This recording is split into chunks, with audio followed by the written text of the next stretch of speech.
Grande abraço para você que acompanha o canal Orlando Batista Esportes. E terminou nesta quinta-feira a segunda rodada do Campeonato Alagoano da Primeira Divisão.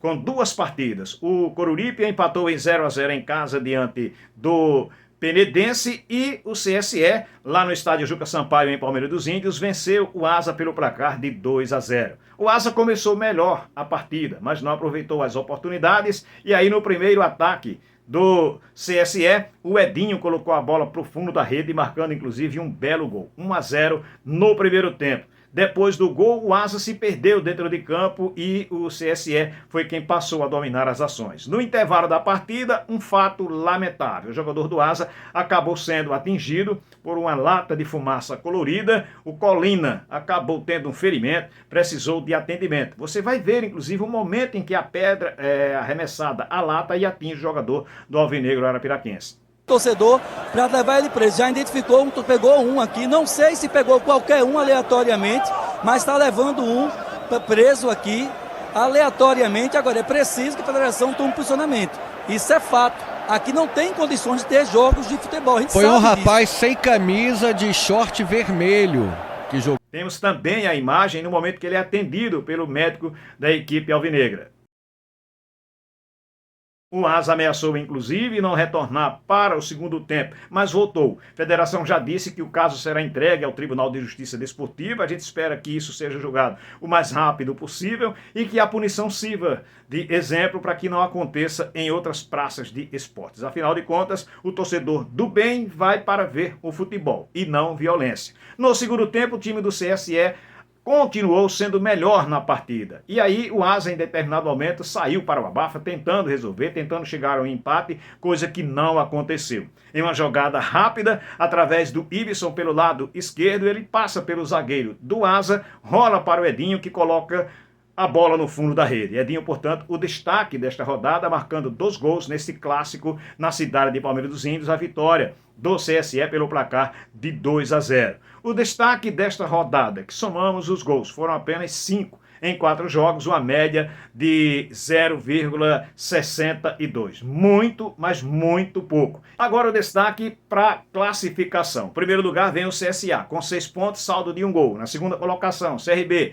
6 pontos. Na terceira, aparece o CSE, com 3 pontos, saldo de 1 gol. Na quarta, Murici, 3 pontos, saldo 0 de gol. Na quinta colocação, o Asa de Arapiraca, com 3 pontos e déficit de 1 gol. Na sexta e sétima colocações, respectivamente, estão Penedense e Coruripe, com apenas 1 ponto. O Cruzeiro ainda não pontuou. Na próxima rodada, que acontece praticamente toda no próximo domingo, às 4 da tarde, 2 partidas. Tem o Penedense jogando contra o CSE, na cidade de Penedo, no estádio Alfredo Ly, e o clássico entre CSA e CRB no estádio Rei Pelé. O Asa joga em Arapiraca, também no próximo domingo, contra o Coruripe. Partida acontecendo às 5 da tarde. Esta terceira rodada será encerrada somente no dia 3 de fevereiro, um sábado, às 4 da tarde, com a partida entre Murici e a equipe do Cruzeiro.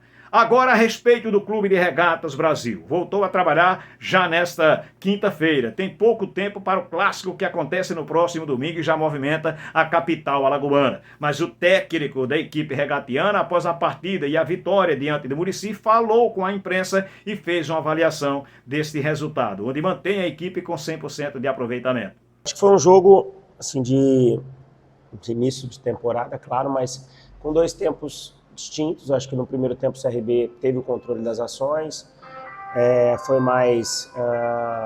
ficou mais no campo ofensivo, criou algumas situações que poderia até ter resolvido o jogo, né, na primeira etapa.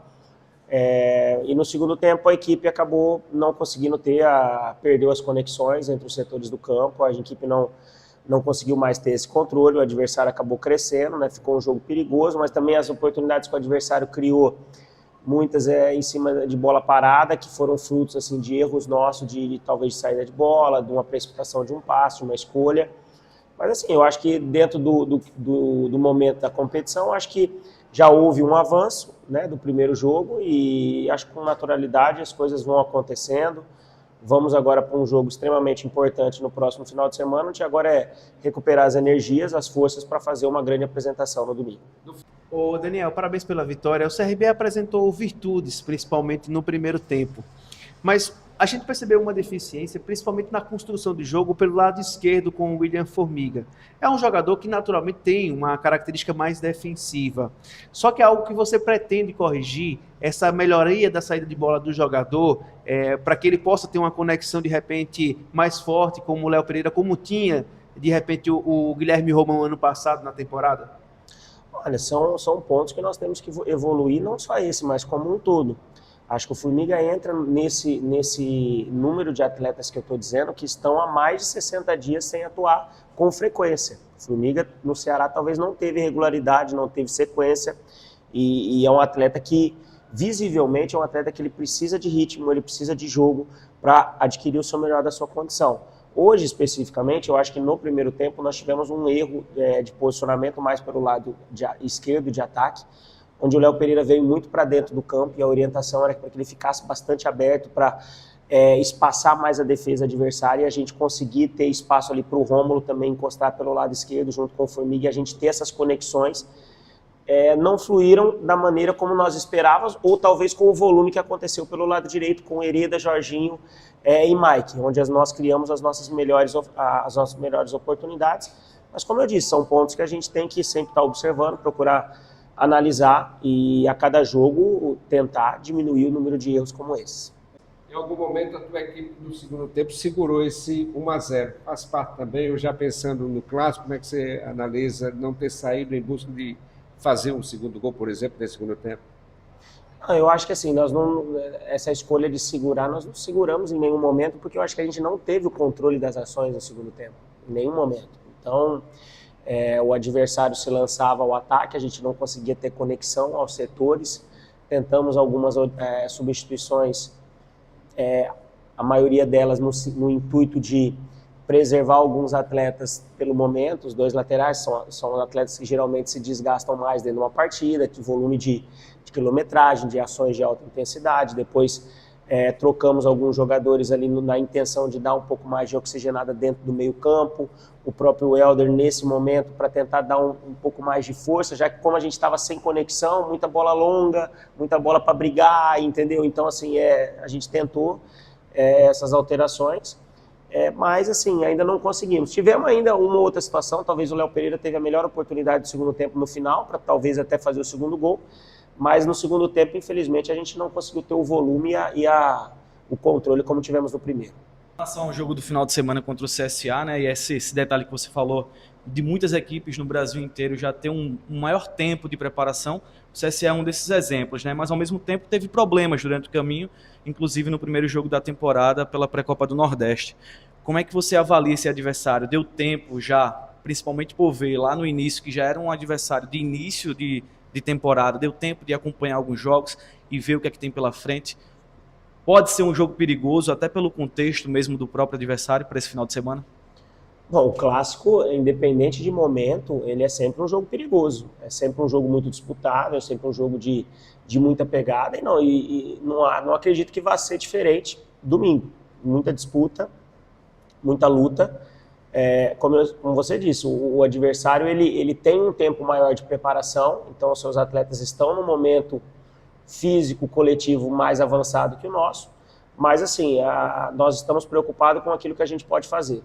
Vamos analisar, a equipe do CSA teve a troca de comando, vamos ver como a equipe se portou hoje. Para domingo, a gente também colocar aquilo que a gente entende que é o melhor, que é o mais ideal para essa partida, para fazermos o nosso melhor e tentar buscar mais uma vitória. Esse é o técnico Daniel Paulista da equipe do CRB falando aqui no canal Orlando Batista Esportes. Quem também já voltou a trabalhar normalmente foi a equipe do CSA. CSA que fez um primeiro tempo muito bom diante do Cruzeiro, deixou muito empolgado não só o seu elenco, mas também o seu treinador. Agora já pensa no clássico do próximo domingo. É o mandante da partida, terá 70% do torcedor no estádio. O CRB como visitante terá apenas 30%. Quem foi regularizado nessa quinta-feira foi Marcinho. E aí fica à disposição do técnico Marcelo Cabo para o confronto do próximo domingo às 4 da tarde no estádio Rei Pelé. E a gente lembra que no Campeonato Pernambucano havia uma determinação do presidente da Federação Pernambucana de Futebol, Evandro Carvalho, de que os clássicos tivessem apenas a torcida mandante. Isso não vai mais acontecer. As grandes equipes da capital entraram com recurso no Tribunal de Justiça Desportiva de Pernambuco, ganharam a causa. Portanto, o clássico entre Santa Cruz e Náutico já conta com as duas torcidas no próximo sábado no estádio do Arruda. Ainda pelo estadual, na noite desta quinta-feira, a equipe do Maguari jogou como mandante diante do Esporte Clube do Recife, perdeu pelo placar de 1-0. Na outra partida, Petrolina e Afogados empataram em 2-2. O Campeonato Paulista teve o Santos jogando contra a Ponte Preta. O time santista venceu pelo placar de 3-1. E lembrando que nesta quinta-feira foi dia de decisão na Copa São Paulo de Futebol Juniores. E o Cruzeiro jogou contra a equipe do Corinthians na Arena Corinthians, totalmente lotada, mais de 40 mil torcedores, e o Timão venceu pelo placar de 1-0. Alcançou seu 11º título da Copinha. Realmente é o Papa Títulos nessa competição, o Timão lá do Parque São Jorge. Foram essas notícias de hoje. Eu quero abraçar você que acompanhou o nosso material do início ao fim, pedir a você que não esqueça de deixar o like, de fazer o seu comentário, de compartilhar também esse vídeo com outras pessoas. Isso é importante para o nosso crescimento, para aumentar a nossa visualização através desse nosso canal. Se você viu a gente pela primeira vez, não esqueça de fazer a tua inscrição e de ativar o sininho. Valeu? Grande abraço para você, fique com Deus!